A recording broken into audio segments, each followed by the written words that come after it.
Hello, hello, welcome. This is the football show. You're welcome to the football show, and let's get straight into the pre-review of week game day 12 in the Premier League.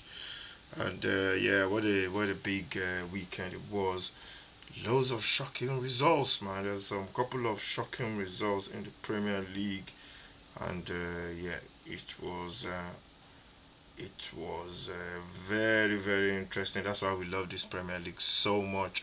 Can never predict a result. If you think you got the results right, you'll be in for a surprise. To be honest, and yeah, it was very, very interesting to see what happened for this game day weekend. So if you're new to the channel, subscribe to the channel. Make sure you follow, like, share, all that kind of good stuff.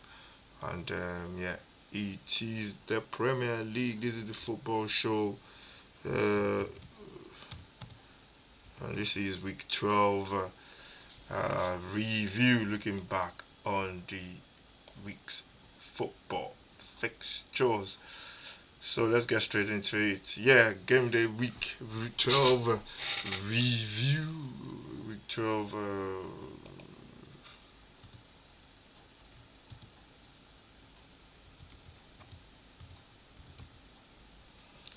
game day 12 review. And yeah, it's one of those whereby you never know what's gonna happen in this Premier League. It is a very, very difficult league, and you think you know you think you can predict the results, and you get it all wrong sometimes. And yeah, it is very, very, very tough. It's very tough in this league, and you just gotta be.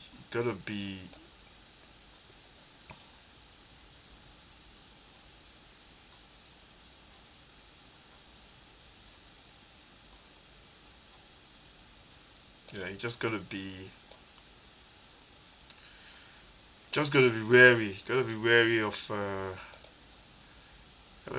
the fixtures, and it's the games are very, very difficult. So the first game, versus Chelsea versus Burnley. Chelsea was away. That was a victory for Chelsea. Everybody predicted that one. I think everybody knew Chelsea seems to be doing this every season. I remember last season as well. They went on a couple of runs where people were saying, "Oh, is it gonna be their season?" And yeah, and then they fell away. So let's see what they're gonna do this week. And yeah, it was interesting to see how they played. Played really well, got their goals, and yeah, it's people keep saying Chelsea, they should challenge you for the Champions League. For me, I think they should be. Man, the amount of money they spend, I can't remember when they spent that 1 billion. It was that 2 seasons ago, and since then,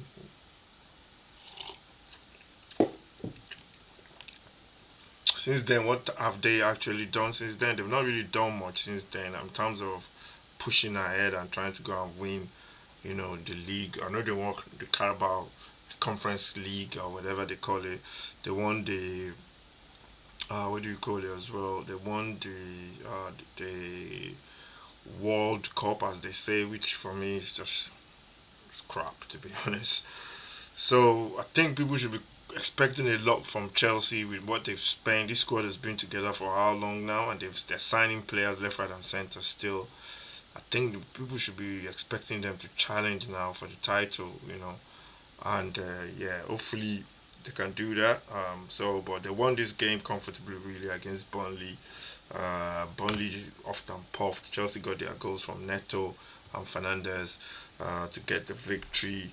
And yeah, possession-wise, Chelsea dominated possession in that game.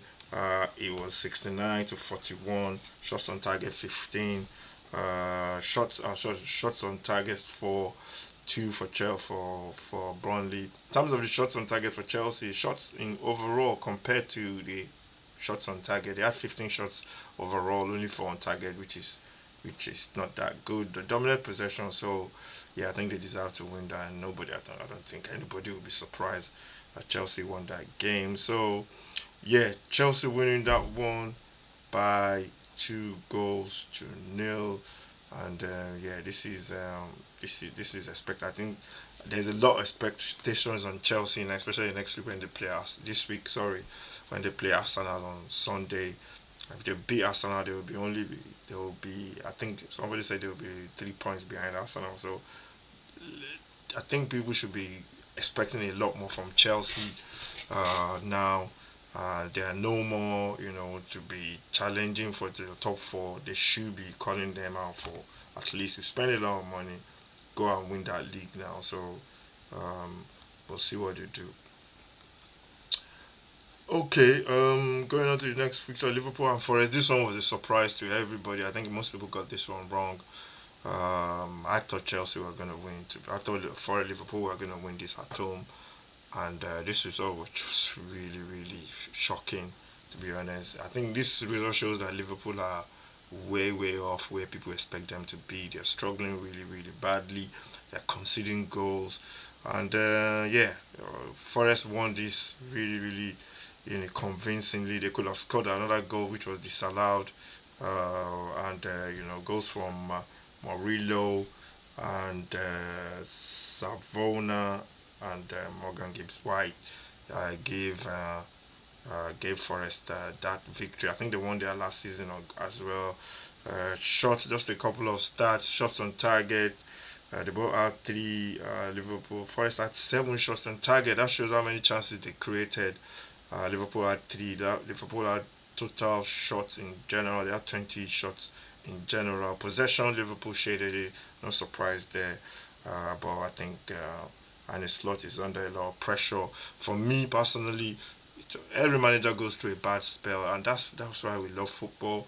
Start of the season, Liverpool signed a lot of players. Everybody was expecting them to go on and win the league, and look at what we are now. Football is so unpredictable. You can have all the ingredients in place, and still, that soup won't won't be right.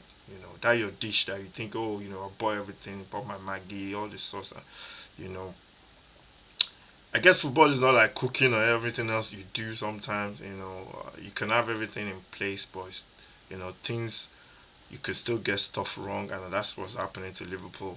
But the manager, I think, he will get them out. Some fans that want him to go, the Liverpool fans, I think they've had enough now. They want him to go. But for me, yeah, he's a good manager. Don't come to a league and win the league in your first season if you don't know what you're talking about. But fans have to be patient. Fans are always in a hurry, and yeah, but you can't saying that you can't continue losing games because if you don't win games, there's only one thing that's gonna happen. You're gonna get a sack. So yeah, big result for Forest though. Dyche has done really well. Confidence now, and he's picking up points, and they're playing football as well. So Bournemouth and West Ham is the next one. This one, I predicted a Bournemouth win, and I was surprised. This is another shocking result, to be honest. A surprising result. I thought Bournemouth were gonna win this one.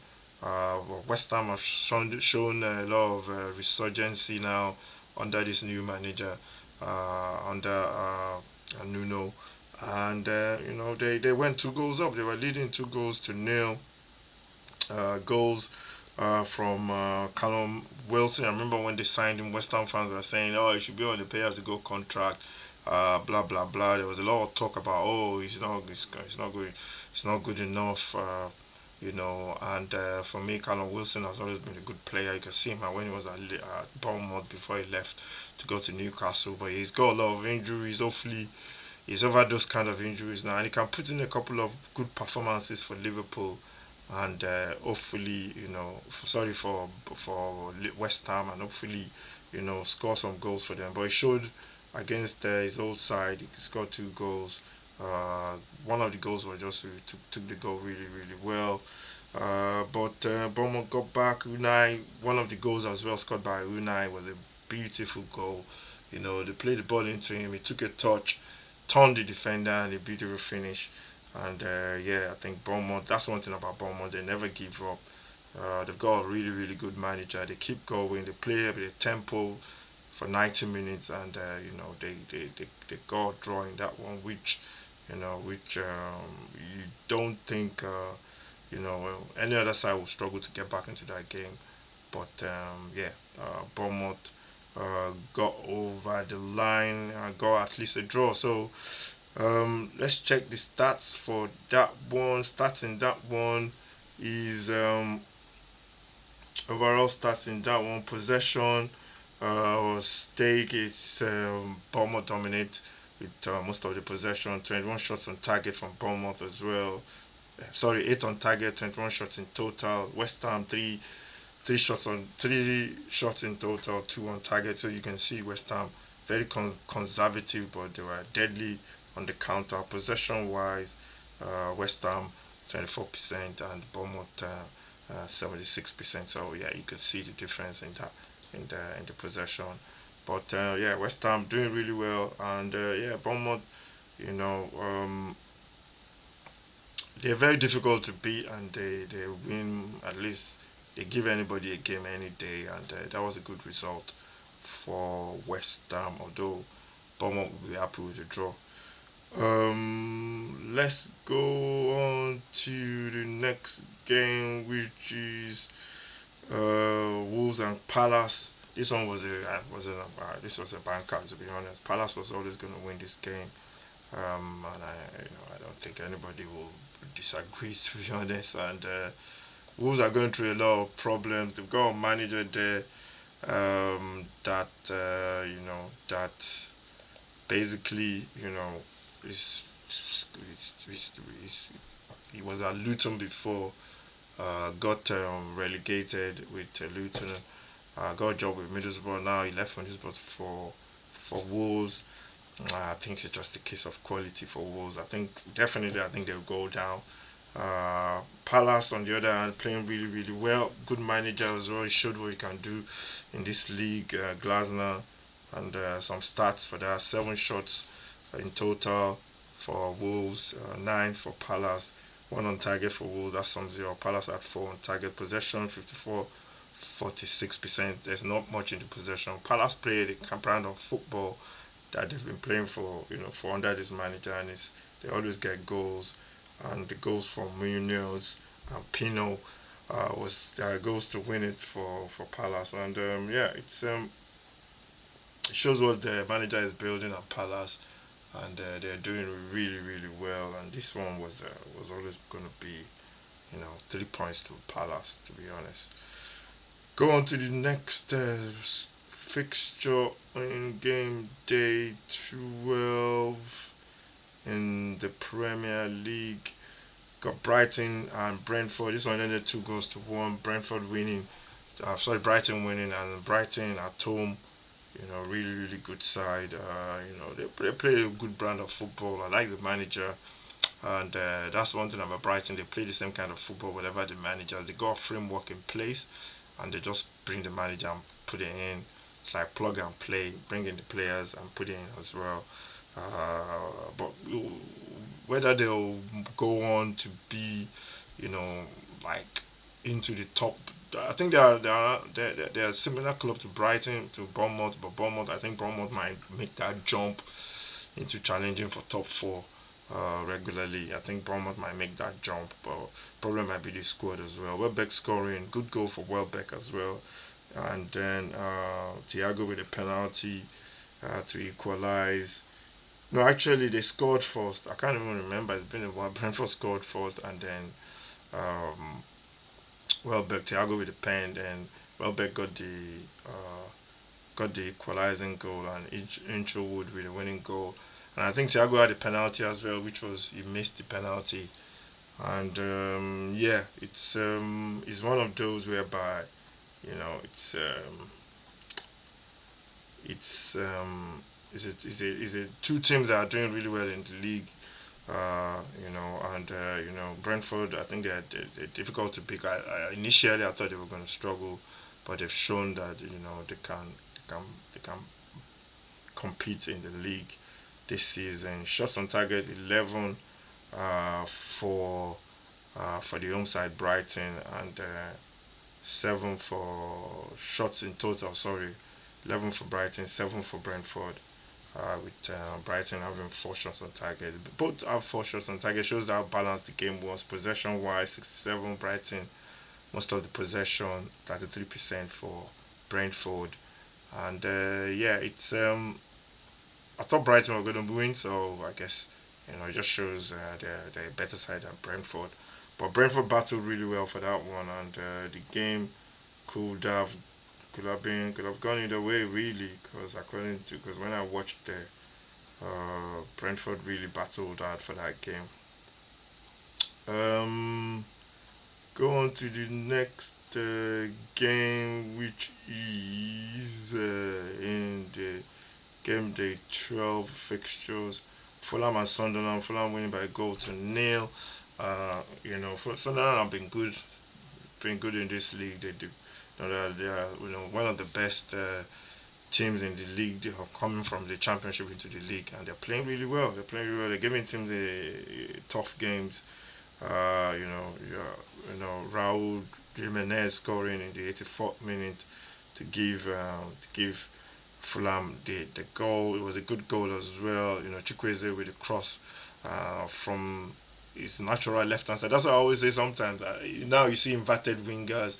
I think it's good for us to go back to when the left wing is a left-footed player, the right wing is a right-footed player crossing the ball. Chukwueze putting a beautiful cross for Raul Jimenez to score. I think it's good to do that as well, and it just makes it's refreshing to see that sometimes. And yeah, possession shots 23 for Fulham, shots in total 5 on target, 4 for Sunderland, 2 on target possession. Fulham just shading the possession. That was a tough game for Fulham to win. I just had a feeling at home Fulham they're very difficult to play at home, and the stadium just gives them that vibe, that push, and yeah, I think they got that victory over the line, beating Sunderland. Let's go to the next set of fixtures. If you're new to the channel, subscribe, like, share. This is the football show where we look back on game day 12 in the Premier League. Newcastle Man City is the next fixture. This one I saw bits of it.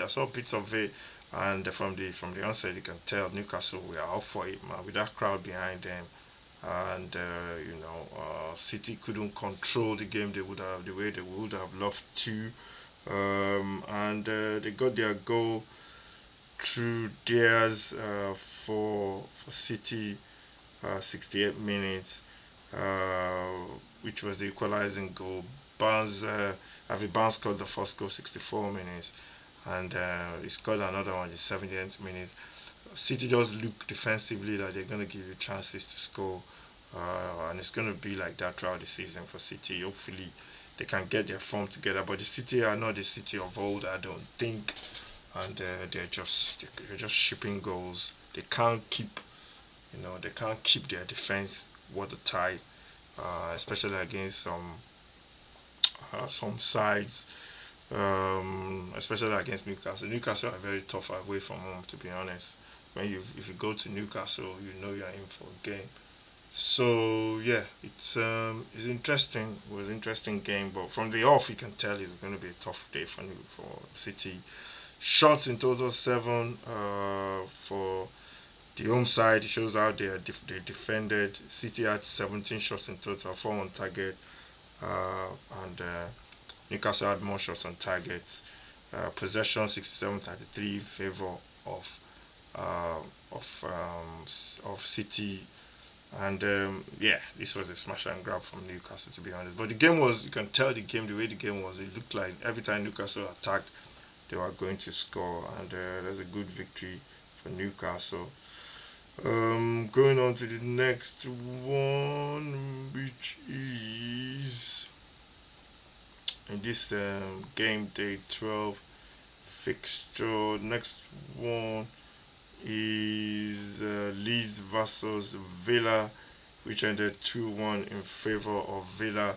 I think Villa coming into this game, you can always tell Villa are a team in form now, and Leeds United uh, played their part in this game. They scored a goal after 8 minutes to Nemecha.